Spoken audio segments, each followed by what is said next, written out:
Jonas capítulo de número 1, verso de número 6, quem encontrou diga amém. Amém? Podemos ler? Diz assim: o capitão do navio se aproximou de Jonas e lhe disse: o que está acontecendo com você? Agarrado no sono? Levante-se, invoque o seu Deus. Talvez esse Deus se lembre de nós, para que não perecemos. Os marinheiros diziam uns aos outros: vamos lançar sorte para descobrir quem é o culpado desse mal que caiu sobre nós. Lançaram sortes, e as sortes caiu sobre Jonas. Então lhe disseram: agora nos diga, quem é o culpado por este mal que nos aconteceu? Qual é a sua ocupação? De onde você vem? Qual é a sua terra? E de que povo você é? E Jonas respondeu: eu sou hebreu e temo ao Senhor, o Deus do céu, que fez o mar e a terra. Então os homens ficaram com muito medo e lhe perguntaram: o que é isso que você fez? Pois aqueles homens sabiam que Jonas estava fugindo da presença do Senhor, porque eles lhe havia contado. Então lhe perguntaram: o que devemos fazer com você para que o mar se acalme? Disseram isto porque o mar ia se tornando cada vez mais tempestuoso. E Jonas respondeu: pegue-me e me lancem no mar, então o mar ficará calmo, porque eu sei que, por minha causa, esta grande tempestade caiu sobre vocês. Amém?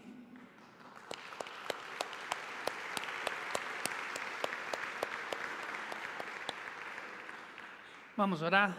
Pai, em nome do Teu Filho Jesus, que a Tua palavra penetre no nosso coração, que nós possamos continuar ouvindo a Tua voz, e que absolutamente nada e ninguém, Senhor amado, atrapalhe o fluir do Senhor sobre as nossas vidas, em nome de Jesus. Amém. Amém? Amados, nós estamos ministrando nas quarta-feiras e aos domingos uma série chamada Não Fuja, Fique e Lute, baseada no livro de Jonas, e nós estamos na terceira mensagem desta série. Eu ministro na quarta-feira, a Jenny ministrou também, e ela é uma série que às vezes as pessoas acham que o livro de Jonas é só a questão do peixe ter engolido ele, e aí a gente fica apenas nessa teofania, quando na verdade o livro tem um conteúdo assim gigantesco. Amém? Quando nós falamos alguma semana, ficou muito bem claro para nós que Jonas fugiu da presença do Senhor. Alguns acreditam que a distância de onde ele estava até a cidade de Tarso dá 2.500 quilômetros, outros acreditam 4.000 quilômetros, mas uma coisa que precisa ficar nítida para nós é que essa viagem que ele fez marítima levava cerca de 2 anos. Então ele não fugiu hoje, e a semana que vem o peixe o engoliu e depois vomitou na terra, e na outra semana ele estava de novo lá fazendo a obra de Deus. Não, ele fugiu durante 2 anos daquilo que Deus estava chamando ele para ele executar, daquilo que Deus estava entregando nas mãos dele para ele fazer. E por incrível que pareça, às vezes a gente não quer aceitar algumas verdades, mas quando você foge da presença de Deus, quando você foge daquilo que Deus tem para você, automaticamente pessoas em sua volta são atingidas por essa decisão. Aqueles marinheiros não tinham nada a ver com a pataquá de Jonas e estavam enfrentando uma tempestade. A Bíblia diz que ao ponto do barco afundar, porque Jonas simplesmente decidiu fugir da presença do Senhor, ou fugir do chamado de Deus para a vida dele. Às vezes a gente acha que as nossas decisões não afetam as pessoas. Ah, só quem está sofrendo sou eu. Ah, só eu que sei minhas dores. Ah, só eu que sei o que estou passando. Não, negativo. Aquilo que você decide não fazer em Deus, afeta a sua casa, afeta os seus negócios, afeta os seus amigos e afeta as pessoas à sua volta. Tanto que a Bíblia diz que eles oraram cada um seu Deus, a tempestade não passou, eles jogaram pesos do barco para o barco não afundar, eles se livraram da carga, e depois eles pegaram e ficaram ainda caçando motivo, e aí então a Bíblia diz que eles lançaram sorte, e a sorte caiu sobre Jonas. Ou seja, teve que ter 3 ou 4 atitudes, tanto quanto radicais, para poder achar o culpado. E às vezes as pessoas ficam colocando culpa em si mesmo das suas mazelas, quando na verdade muitas vezes a culpa é nossa, a culpa é sua, porque você está em desobediência a Deus, ou você está fora do chamado de Deus, e isso está afligindo pessoas que estão em sua volta. Quem entendeu, diga amém. Quem entendeu, diga amém. Então assim, a decisão de fugir afeta. A decisão de não fazê-lo afeta. A decisão de ir para longe afeta. E não tem absolutamente nada que a gente possa fazer para enganar a si mesmo. Na semana passada nós falamos que a gente precisa parar de fugir. Amém? A gente precisa parar de? A gente precisa parar de? A gente precisa parar de?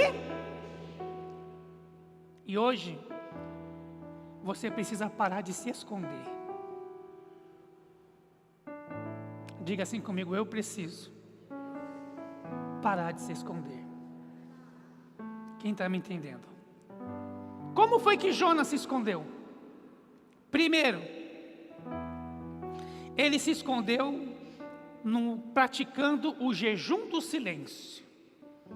Ou ele se escondeu praticando fechou o zíper da boca e jogou a travinha fora.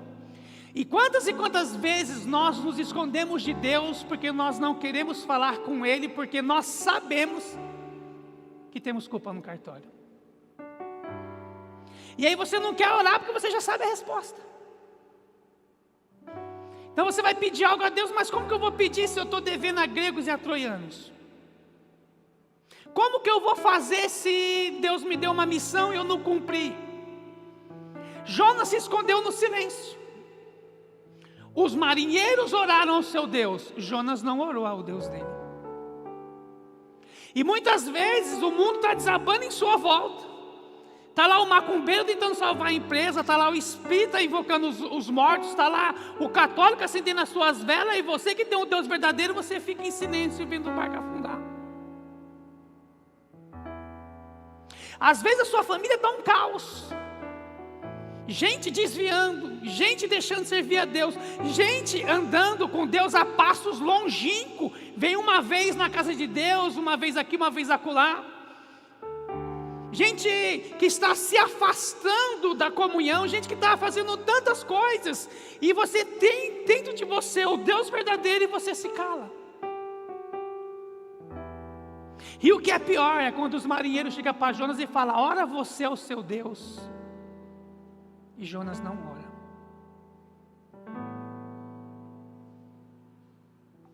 Por quê? Porque ele sabia.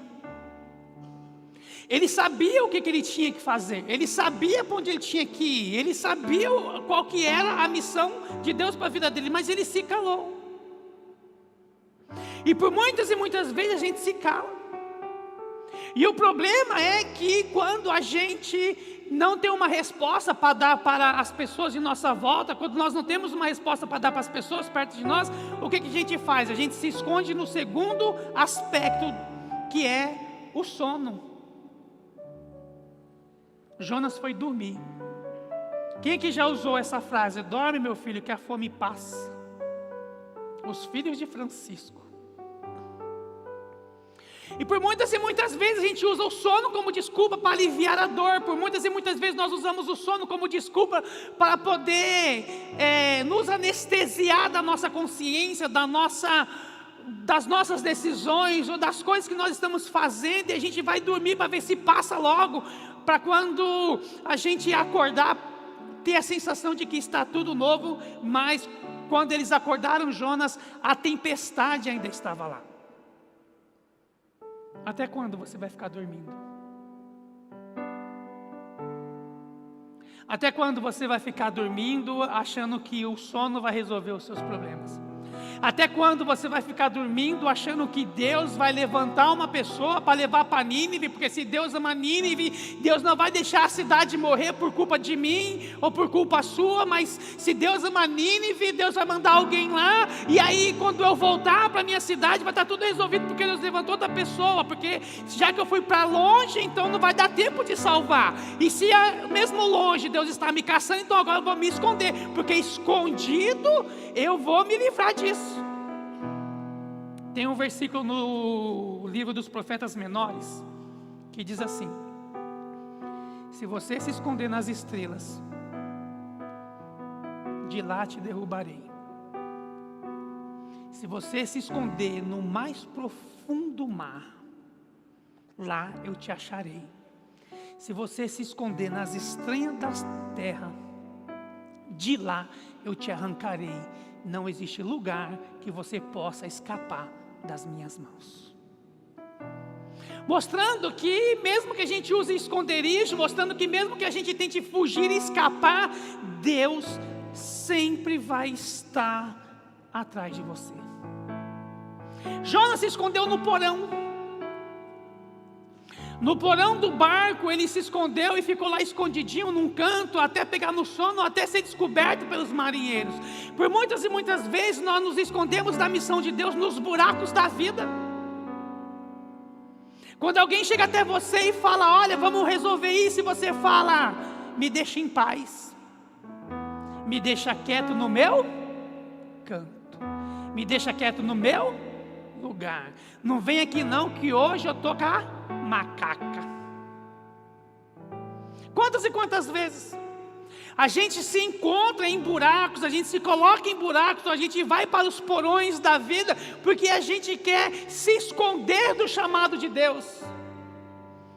Jonas se escondeu no silêncio, Jonas se escondeu no sono, e Jonas se escondeu no porão. Aonde você tem se escondido de Deus? Porque de repente você está aí escondendo os seus talentos, de repente você está aí escondendo os seus dons, de repente você está aí escondendo a sua capacidade de servir a Deus, porque Deus teve uma missão para você e você não gostou do que aconteceu no percurso. A gente precisa parar de se esconder, porque você pode abrir a sua casa para pregar o Evangelho, você pode se inscrever para fazer líder de célula, você pode ser mais do que você é hoje, e às vezes a gente continua se escondendo, e Deus está te chamando para você ser usado por Ele. Quem está me entendendo? O seu barco pode ser a sua casa, o seu barco pode ser a empresa onde você trabalha, o seu barco pode ser o local onde você estuda, mas a gente precisa ter noção de que Deus, Ele está ali simplesmente observando, e Deus está ali atento a todas as coisas.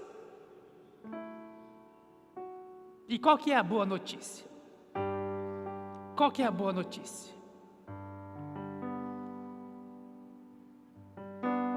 Deus não desistiu de Jonas.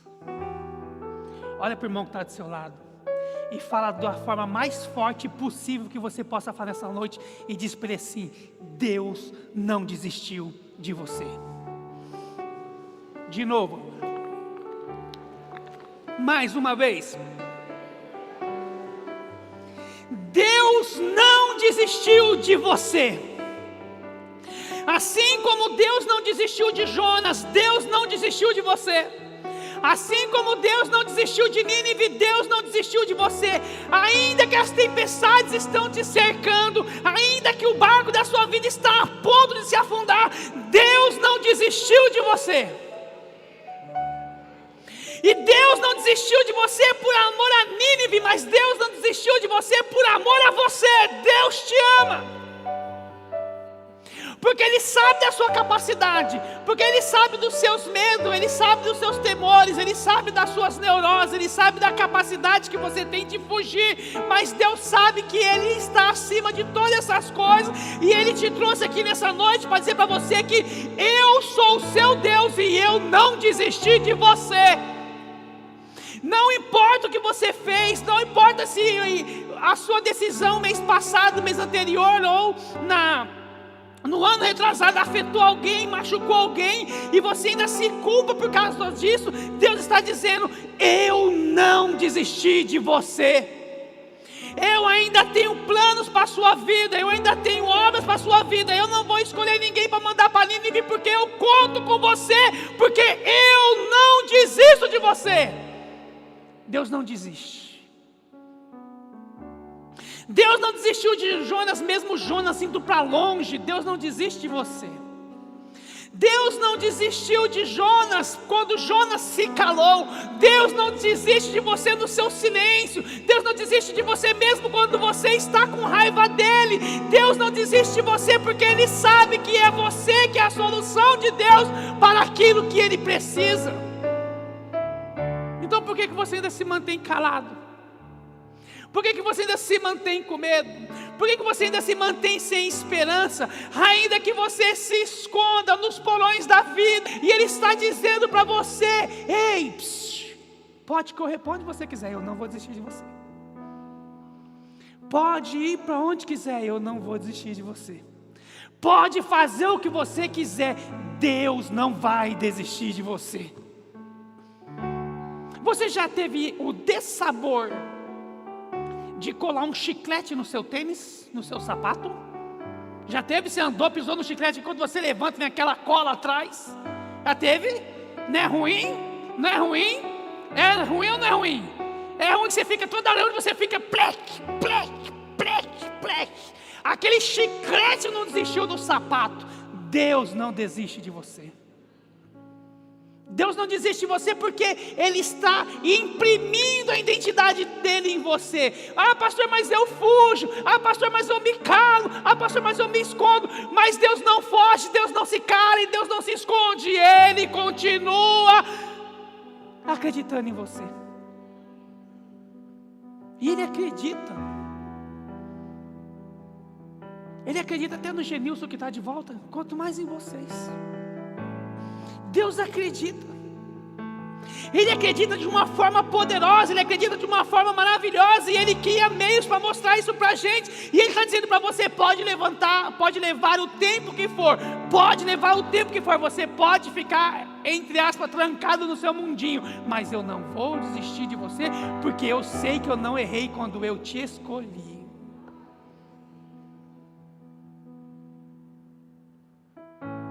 E aí no versículo de número 10, a ordem se repete. E a palavra continua a mesma, porque Deus não muda.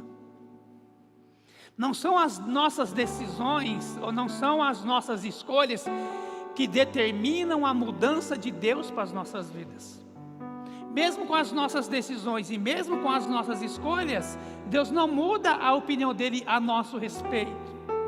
No versículo de número 1, Deus fala para Jonas: levanta-se e vai. E Jonas foi, mas para o outro lado. E aí quando ele está lá, e o bicho está pegando, e o mar está acontecendo, e as coisas estão indo, e tudo está dando errado, e tudo isso, e tudo aquilo outro, aí vem os marinheiros e falam para Jonas: levanta-se. Agora não é só uma voz espiritual que vem ao ouvido de Jonas clamando para ele ir para Nínive, mas os seus próprios amigos, as próprias pessoas que estavam ali padecendo por causa da decisão dele, e ainda conta com ele e dá uma ordem que é a mesma ordem de Deus: levanta-se. O que o texto está nos ensinando? Que Deus nos cerca de todas as formas possíveis, que Deus nos cerca de todas as formas imagináveis, para dizer para mim e para você: levanta-se. E às vezes quando nós não ouvimos a voz de Deus, Deus põe uma placa: levanta-se. Aí quando a gente não ouve a placa, Deus põe aquele bagulho que vocês assistem da Coreia do Sul lá, como que é o nome? Como que é o nome daquele bagulho da Coreia do Sul? Oi? Dorama? Quem assiste Dorama, levanta a mão. Dorama, aquela série japonesa lá da Coreia do Sul. Aí você está lá assistindo Dorama, vê um cara com uma placa desse tamanho: levanta-se. Aí você está lá assistindo o seu jogo de futebol, no meio do intervalo aparece uma plaquinha: levanta-se. O que está dizendo para você? O que Deus está comunicando com você? Irmão, é tempo de se levantar, é tempo de se colocar de pé, é tempo de ir em direção à missão de Deus para nossas vidas, porque quando você está marchando em Deus, Deus lhe garante a vitória em todas as coisas. Então se levanta em nome de Jesus, se levanta e vai.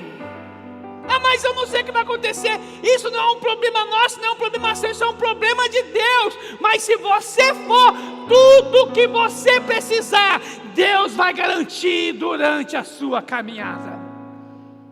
Quem está me entendendo? Se levanta, velho. Se levanta. A gente fica muito quietinho no nosso canto, esperando as coisas acontecer, esperando as coisas dar certo, esperando ficar pronto. Não! Jonas mostrou com essa atitude que ele era o menos despreparado. Jonas mostrou com essa atitude que ele era talvez o mais errado para ser escolhido. E Deus escolheu ele, Deus usou ele. E às vezes a gente se sente, o pó do pó. Se você for fazer uma leitura da personalidade das maiores ou das principais pessoas da Bíblia, você vai se sentir melhor do que elas em muito tempo.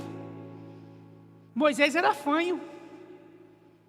A Bíblia quis dar um jeitinho e colocou gago, mas ele era fanho. E aí Deus vai levantar Arão para ajudar. Quem que é fanho, levanta a mão. Então você está melhor do que Moisés.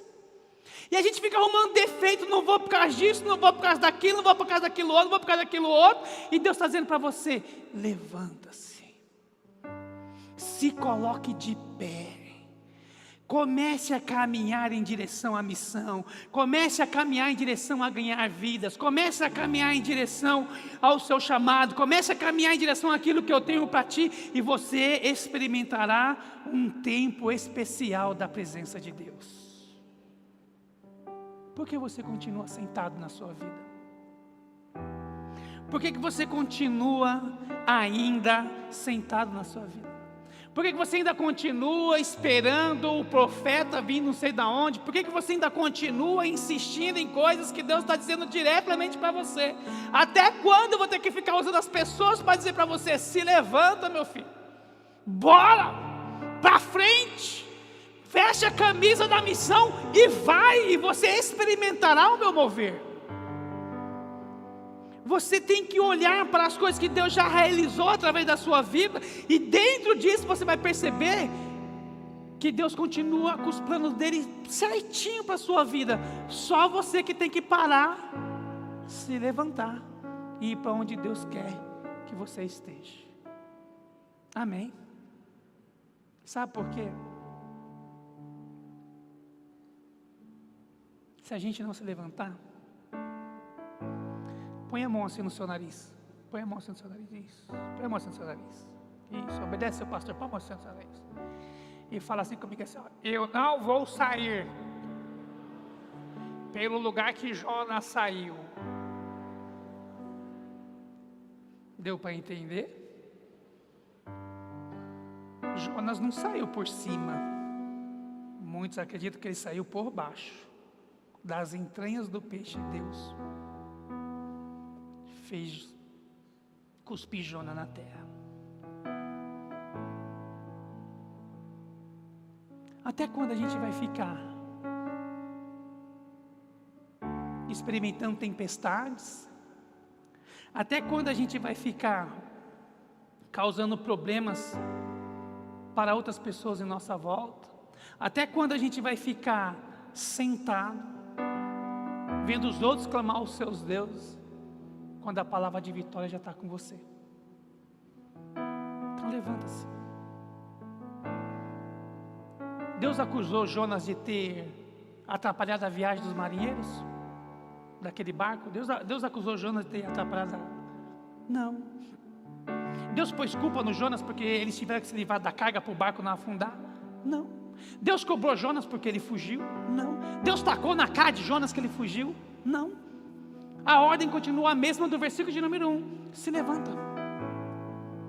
Corre atrás de novo do seu ministério, corre atrás de novo do seu chamado, corre atrás de novo da sua vida, corre atrás de novo dos seus sonhos, corre atrás de novo dos seus planos. Vai para a missão que Deus tem para você e você vai experimentar algo especial da parte de Deus. A gente precisa se levantar, a gente precisa se permitir ser usado por Deus. Essa semana eu vi um vídeo de um rapaz que eu achei espetacular. O rapaz, ele foi tocar teclado. E aí na hora que ele foi tocar o teclado, o Espírito Santo falou para ele assim: não toca, se levanta e olhe para o teclado.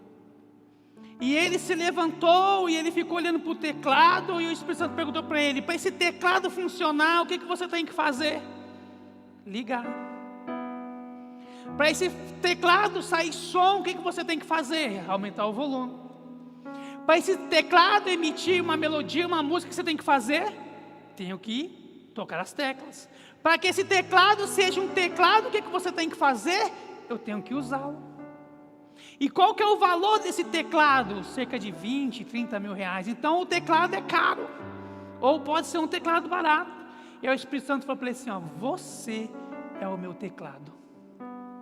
Sou eu que te toco, sou eu que te ligo, sou eu que aumento o volume, sou eu que te aperto, sou eu que te uso na minha obra. E muitas vezes Deus quer nos usar como o seu teclado, e a gente quer ficar em silêncio. Muitas vezes Deus quer nos usar como o seu instrumento de corda, e a gente prefere se esconder nos porões. Muitas vezes Deus quer nos usar como um instrumento de sopro, e a gente prefere se esconder nos sonos da vida. E Deus está dizendo para você: ei, deixa eu tocar em você, deixa eu ser Deus em você, deixa eu fazer aquilo que eu me propus a fazer, e você não vai se arrepender. Do que você tem se escondido? Aonde a sua vida parou? O que foi que bateu na sua porta que você falou: isso eu não consigo? E Deus não pediu a sua capacidade, Deus só pediu para que você fosse. E quem ia usar era Ele, quem ia fazer era Ele. A semana que vem, outra semana, a gente vai ver a mensagem que Deus mandou Jonas pregar. Quando você vê a mensagem que Deus mandou Jonas pregar, você fica bravo com Jonas. E aí Deus vira para você e fala assim: e qual mensagem você tem pregado, filho meu? Se levanta. Porque quando você se levanta, você é a resposta do céu para as pessoas aflitas na terra. Se levanta. Porque quando você se levanta, você é a resposta de Deus para o coração de alguém. Se levanta. Porque quando você está ferido e tenta curar outras pessoas, Deus cura as suas feridas. Se levanta, porque quando você começa a fazer, as portas de Deus se abrem ao lado da sua vida. Então, em nome de Jesus, acabe, enterre essa decisão de fugir, de se esconder, e volte a trilhar o caminho da missão de Deus para a sua vida. Se coloque de pé em nome de Jesus.